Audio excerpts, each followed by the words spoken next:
Que faisiez-vous le 13 novembre 2022 ? Si vous vous appelez George Russell et que vous étiez au Brésil à ce moment-là, vous avez sans doute passé l'un des plus beaux jours de votre vie. Le pilote britannique a décroché à Interlagos la première victoire de sa carrière, au terme d'un week-end qu'il a dominé de bout en bout.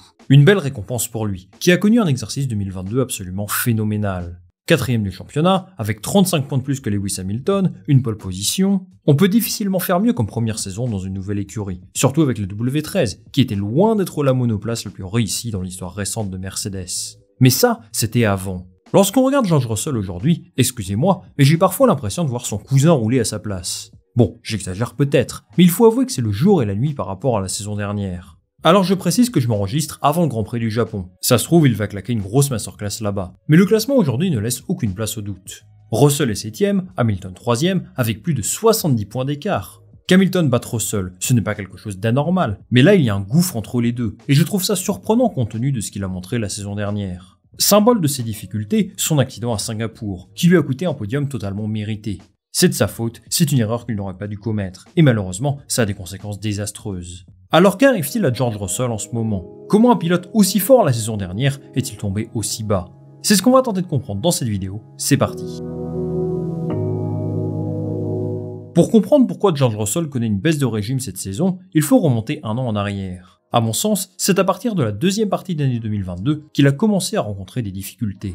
D'un point de vue comptable, on ne peut pas lui reprocher grand-chose. Entre le Grand Prix de France et le Grand Prix d'Abu Dhabi, c'est 146 points des Grands Prix, 5 podiums et une belle victoire en course sprint et en course principale au Brésil. Pourtant, il faut tempérer ça. Il faut surtout comparer ses performances à celles de Lewis Hamilton. Inutile de vous dire que le battre n'est pas une mince affaire. Et même s'il a réussi cet exploit en 2022, je pense que sa deuxième partie d'année était sans doute moins bonne que ce qu'elle en a l'air. Pour vous montrer ça, je me suis amusé à retrouver un tableau publié par The Race il y a un an. La donnée la plus intéressante, c'est la position moyenne à l'arrivée. Entre les 10e et 19e Grand Prix, Hamilton obtient un joli score de 3,9 contre 5,1 pour Russell. Ils ont inscrit le même nombre de points sur cette période, mais on sent que le rapport de force est équilibré, voire inversé. Mais c'est quelque chose qu'on a souvent tendance à oublier. Bon, et cette saison alors, que se passe-t-il ? Parce qu'à part un petit podium en Espagne, il n'a pas grand-chose à se mettre sous la dent. Et je rappelle que malgré tout ce qu'on peut entendre et lire, Mercedes a eu la deuxième voiture la plus performante de la grille sur l'ensemble de la saison. Donc vu ce qu'il a montré l'an passé, on pouvait en attendre davantage de sa part. Si Russell est aussi loin d'Hamilton aujourd'hui, Mercedes s'explique d'abord par le design de sa monoplace. Vous le savez, la W14 a connu pas mal de changements depuis le début de l'année.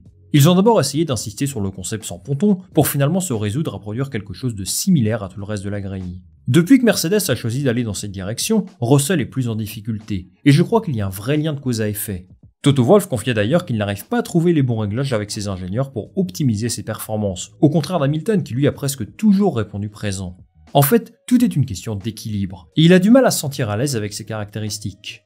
Pourtant, il semble avoir trouvé la recette qui fonctionne depuis le retour des vacances. Sur les 3 derniers Grands Prix, Zandvoort, Monza et Singapour, Russell s'est qualifié 4e, 3e et 2e. Ça, c'est signe d'un pilote qui est en confiance, au moins dans cet exercice-là. Il y a donc des progrès depuis un mois, et il est clairement beaucoup plus proche d'Hamilton. Mais au contraire de son coéquipier, il a été victime de pas mal de circonstances défavorables, et ce depuis le début de l'année. Je peux vous parler du Grand Prix d'Australie par exemple. Son moteur lâche et ça le contraint à l'abandon, alors qu'il pouvait jouer le podium.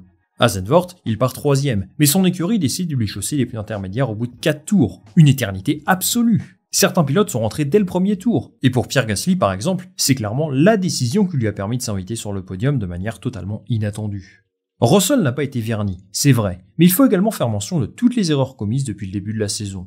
Lors du Grand Prix du Canada, il part 4e. Il s'envoie dans le mur tout seul comme un grand, ce qui endommage la Mercedes et ruine ses chances de podium, une fois de plus. Puis il a un problème de frein en fin de course, alors il a dû se contenter de regarder son coéquipier fêter sa 3e place avec son équipe. Un très beau podium d'ailleurs, Verstappen, Alonso, Hamilton, ça c'est vraiment costaud. À Monaco, il fait une sortie de route à Mirabeau. Il rentre sur la piste comme un malpropre. Du coup, Sergio Pérez arrive derrière en mode auto-tamponneuse.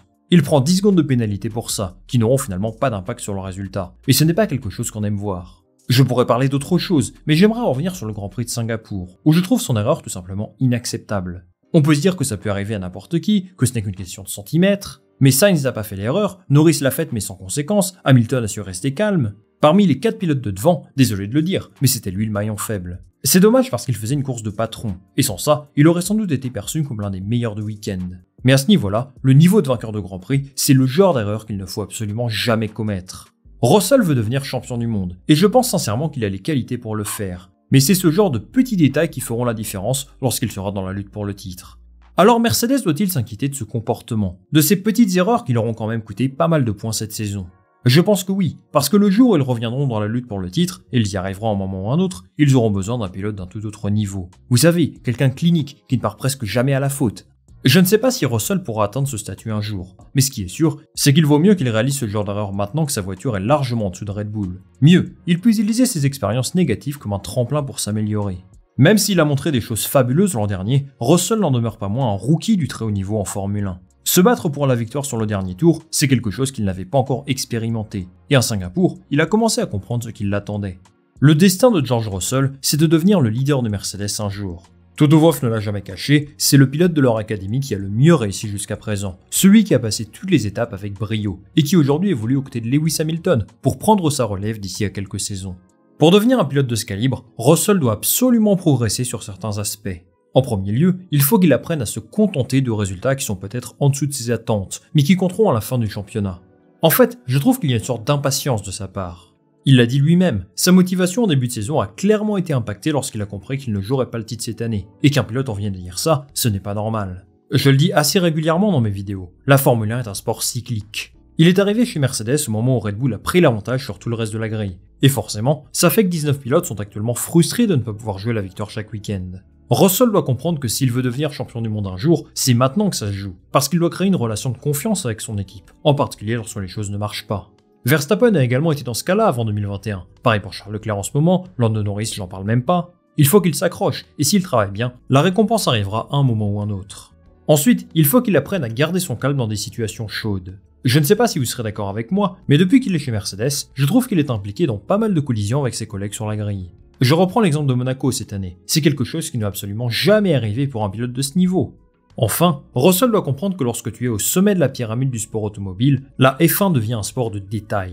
Cette erreur de quelques millimètres à Singapour, c'est du détail, mais c'est exactement ce genre de choses qui va faire la différence à la fin. Ça me rappelle un petit peu la qualification de Verstappen à Jeddah en 2021. Vous savez, lorsqu'il explosait tous les chronos, mais qu'il s'envoie dans le mur à la fin de son tour.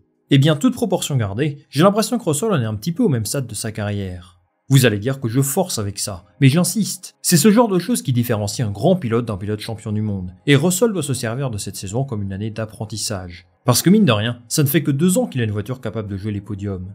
Il y a quelques semaines, Russell a prolongé son contrat avec son écurie jusqu'en 2025, signe qu'il continue d'avoir confiance en lui pour l'instant.